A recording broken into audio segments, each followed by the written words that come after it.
তোর আল্লাহকে যদি মাদার চোদ নবী মোহাম্মদ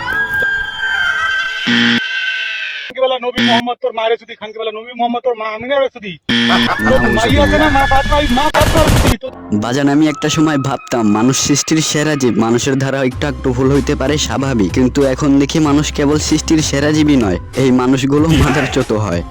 আর কত মানুষজন সবাই ইসলাম ধর্মকে অপমান করে, আল্লাহ তাআলার সাথে কটূক্তি করে, হুজুর সাল্লাল্লাহু আলাইহি ওয়াসাল্লামকে গালি দেয় প্রকাশ্যে, আর আমরা মুসলমানরা এটা সহ্য করব? হতেই পারে না।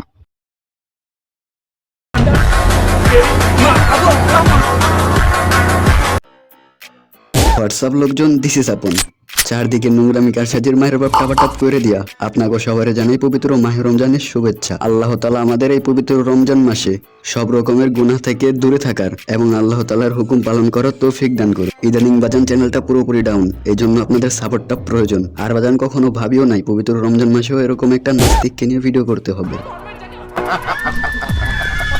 তুই তো আমার নবীরে গালি দিস নাই, তুই পুরো মুসলিম জাতিরে গালি দিস। ভাই তোর কি জন্মের ঠিক আছে? তোরে এই সাহস কে দিছে? তুই আমাদের নবীরে নিয়ে কথা কস, যে কিনা সবাইরে ক্ষমা করতো। তুই আমাদের নবী হযরত মুহাম্মদ সাল্লাল্লাহু আলাইহি সাল্লামের সম্পর্কে কি জানোস? আমাদের নবী করিম হযরত মুহাম্মদ সাল্লাল্লাহু আলাইহি সাল্লাম যদি এই পৃথিবীতে না আসতো, তাহলে তোর মা বোন কখনোই জন্ম নিতে পারতো না। কারণ একটা সময় নারীদেরকে জীবন্ত কবর দেওয়া হতো, যে যুগটা ছিল আয়ানের জাহেলিয়ার যুগ। আর যে মানুষটার কারণে আয়ামের জাহেলিয়ার সমাপ্তি ঘটে, তুই সেই মানুষটাকে নিয়ে কথা বলস, সেই মানুষটাকেই গালি দেস, যে কিনা ছিল আল্লাহর প্রিয় বন্ধু হাবিবুল্লাহ হযরত মুহাম্মদ সাল্লাল্লাহু আলাইহি ওয়াসাল্লাম। তুই ভাবতেও পারবি না আমার আল্লাহ ঠিক কতটা দয়ালু হলে তোর মতো বান্দার খাবারের ব্যবস্থা করে। তুই কিনা আমার সেই পরম দয়ালু আল্লাহকে নিয়ে কটূক্তি করতেছিস।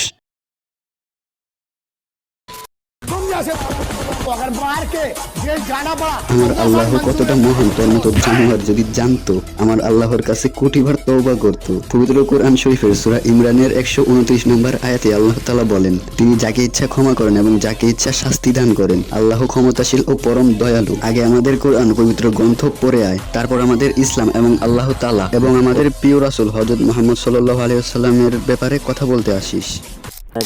মুসলিম চোদা। আমাদের নবী এতটাই দয়ালু ছিলেন যে তিনার উপর যদি কেউ আঘাত করতেন, এরপরও তিনি তার প্রতিবাদ করতেন না, উল্টো আল্লাহ তাআলার কাছে তার হেদায়েত প্রার্থনা করতেন, তার জন্য দোয়া করতেন। আর আমার সেই মহান আল্লাহ তাআলা, যিনি পরম দয়ালু, যিনি তোদের মতো নাস্তিক বেঈমানদেরকে খাবার দান করেন, রিজিক দান করেন, এবং যার দয়ায় তোরা এখনো বেঁচে আছিস, তোরা কিনা সেই দয়ালু আল্লাহ তাআলাকেই গালি দেস।